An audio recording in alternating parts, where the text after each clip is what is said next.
ang grupo ng oposisyon dito sa ating Newscaster na pala to si Jet Li. Maria Sudo, maraming salamat. Ohayo gozaimasu, banat bay, arigatou gozaimasu. Thank you, Maria. Oh, Biema Love, salamat po. I love you. bansa. Nariyan ang Makabayan Bloc, ang Liberal Party at iba pa. Kaya kung sasabihin Nandiyan ang Makabayan Bloc, Liberal Party, lahat naman sila puri ng puri. Di ba? Sasabihin nilang sila ang oposisyon, puri naman sila ng puri. Ganun. Sabi ko, ano ba definition yun ng oposisyon? Dali nga, magkaanuhan muna tayo, magkasundo muna tayo. Ano ba definition yun ng oposisyon? Yung mukha lang kayong kontrabida, ganun? Mukha lang kayong kanto boy, mga tambay sa palengke. Hindi yun ang ibig sabihin na oposisyon, ha? Ang oposisyon, yung nag-o-oppose sa polisiya ng gobyerno. Sino sa inyong nag-o-oppose sa ginagawa ng kapalpakan ng gobyerno to dito sa West Philippine Sea? Hindi, ako nagtatanong. Di ba? Yung liberal ba?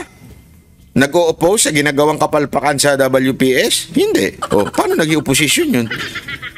Tama, mali. Puri sila ng puri. Tama yung ginagawa ni Marcos. Tama. Paano naging oposisyon yun? daw na si VP Sara ang magiging bagong leader ng entire opposition ay hindi raw ito mangyayari. Paliwanag ng political analyst na si Antonio. Isa pa to. Nako, no comment ako dito sa balimbing na to. Dating Duterte supporter to . Alam ko kung ba't lumipat to . Personal issue .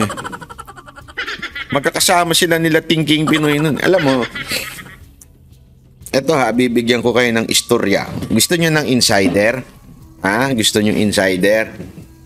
Gusto nyo ng kwento? Sabihin nyo muna, gusto namin ng kwento, pero pakinggan muna natin. Pag sinabi nyo gusto nyo ng kwento, kwento ko sa inyo. Pero kung ayaw nyo, wala, ayaw nyo. Contreras, baka ma-isolate na ang mga Duterte, lalo tila nagkakasundo na raw ang mga tradisyonal na oposisyon at ang Administrasyong Marcos, partikular sa issue pagdating sa tensyon sa West Philippine Sea. Lalo't nananahimik dito si VP Sara. Baka nakakita tayo ng mga bago ng alliances, bagong unity. Mag-realign ng mga forces ng mga dating mga galit kay PBBM. At dapat mag-ingat. Ang pangit ng analyzation. Hindi pang professor. Kwento ko na. Tuloy natin. Duterte camp. Kasi baka yun ang kanilang albatros. Baka yun ang maging Achilles heel nila. Nagbabalita mula sa Frontline, Enriquez, News 5. Mga kapatid. Ito, kwento ko na sa inyo. Ito, istorya ito ng mga vloggers. Handa ka na ba, Boss Dada? Kwento ko sa inyo. Istorya ito ng mga vloggers noong 2016. Noong 2016, kasama pa ito .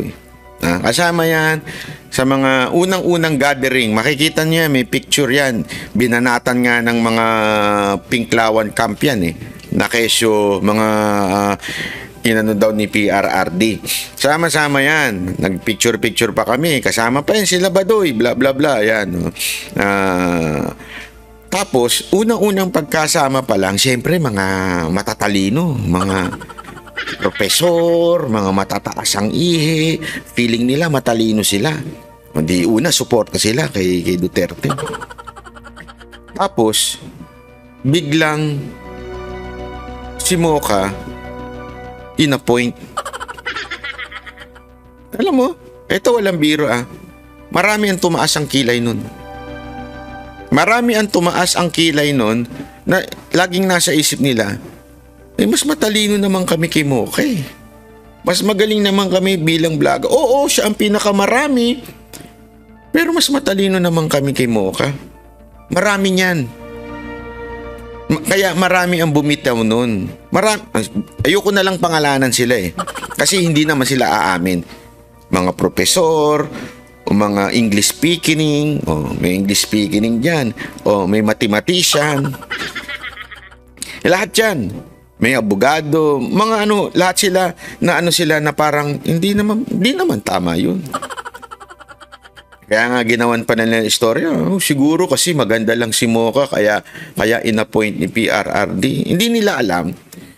PRRD can see through a person. Anong ibig ko sabihin? Alam ni PRRD kung kiss-ass ka lang.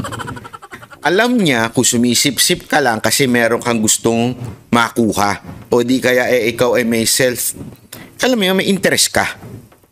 Ganun ang mga Duterte. Kaya nga papansinin ninyo, bakit ngayon kitang-kita nila na ang Banateros ganito at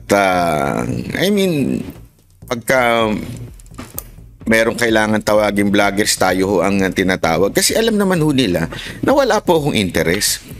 Noong panahon na nakakausap ko si Pangulong Duterte, hindi ako naglapit ng proyekto, hindi ako naglapit ng Mr. President, i-appoint mo nga ako. As a matter of fact, si Mocha, hindi ho nagpa-appoint yan. I think 3 times or 4 times after the election at manalo na si Pangulong Duterte, 4 times siyang sinasabihan. Gusto mo ba ng kailangan ka ng na ganito. Ayaw, umihindi si Mocha. LMB, salamat po. Ganun siya lagi. Ayoko po. Yung iba, kakapanalo pa lang, nagpapasa na kagad ng kanilang mga resume. Kami, una-una, alam namin kasing hindi naman namin linya yan. We supported the president because we believe Duterte. That's all. We believe Duterte. Kaya nga, hindi kami lapit tapos biglang, kami alam namin. Kilala namin ng mga vlogger, na mga lumapit. Kaya nga sinasabi ko sa inyo, maniwala kayo sa hindi. Yung nangyari noong 2016, yung mga nagkalasan, yung mga napunta kung saan-saan, quote-unquote, DDS sila. Naging DDS lang naman sila after the election. Naging presidente na si Pangulong Duterte. Tapos eventually, unti-unti silang umaalis because hindi sila nabigyan ng pabor. Hello! Ang dami niyan. Kung i-rewind ninyo, ang dami niyan. Hindi nyo lang siguro alam kung ilan yung mga naan doon na mga pangalan. Hanapin nyo yung mga pictures na yon. Bakit yung iba biglang tumalon sa kabila? Kasi may mga hiningi na hindi ibinigay. Tapos nainis sila, ibinigay kay Mocha. Kaya nga sabi ko sa inyo, this is a repeat of history in vlogging. Kaya ako, mataas ang aking radar sa mga vlogger na nagiging opposition. Yung nung una todo ng kampanya. Oo. Marcos pa rin. Marcos pa rin. Tapos nung hindi napagbigyan, iba na ang tono. Narinig ko na yan. Repeat lang yan. Kaya nga ngayon, maniwala kayo sa hindi. Pag ako, nakakaamoy ako ng vlogger na ganyan, yung feeling importante, kailangan gawan mo ng ang taas ng radar ko dyan. Alam ko kasi, one way or another, babaligtad dyan. Pag hindi mo na pagbigyan, maraming ganyan. Kaya nga sinasabi ko dito sa grupo ko laging, tayo? Pag tayo, meron silang ginawang pabor, go. Yung sabihin, kung okay. Kung wala, pinag-antay ka dyan, tiis lang kayo. Talagang ganyan ang buhay. Kung ayaw ninyo, di sa bahay na lang kayo, katulad ko. Hindi totoo, di ba? Ganun lang kasimple yun eh. Kung ayaw mo mapagod, kung ayaw mo mag-antay, di sa bahay ka lang. Di ba? Pero, yun nga yung sinasabi ko, dapat mawala yan kasi repeat yan eh. Maging careful kayo sa taong feeling importante, feeling pag wala siya, walang mangyayari sa rally. Tangina, maniwala kayo. Nakita ko na yan. Napanood ko na yan.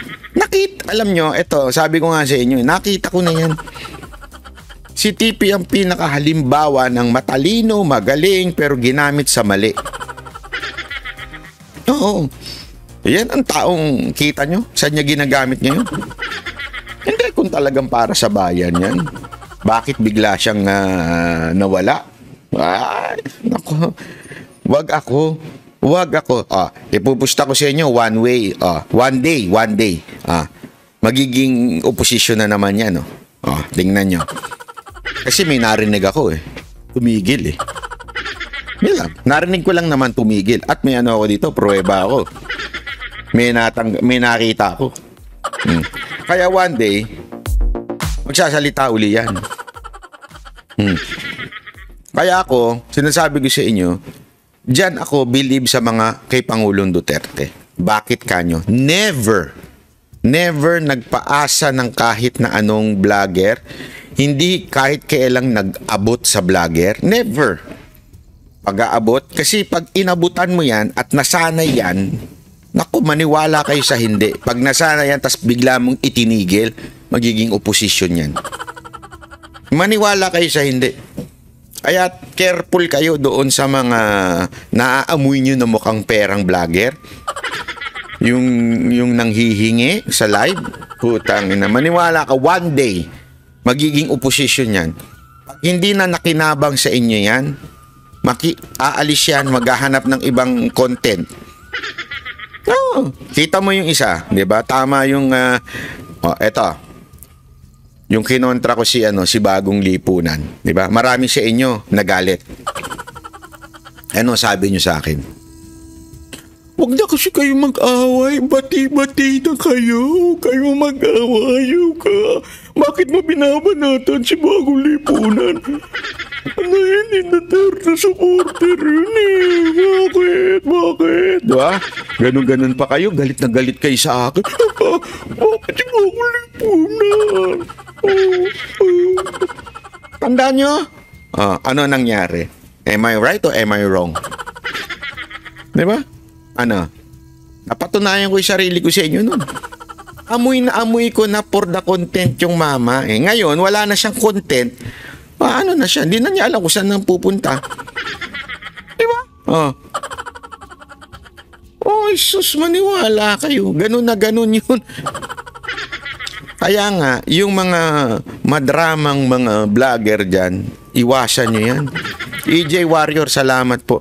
They are not really for the love of country. They are for themselves and their content. Maniwala kayo sa akin, no?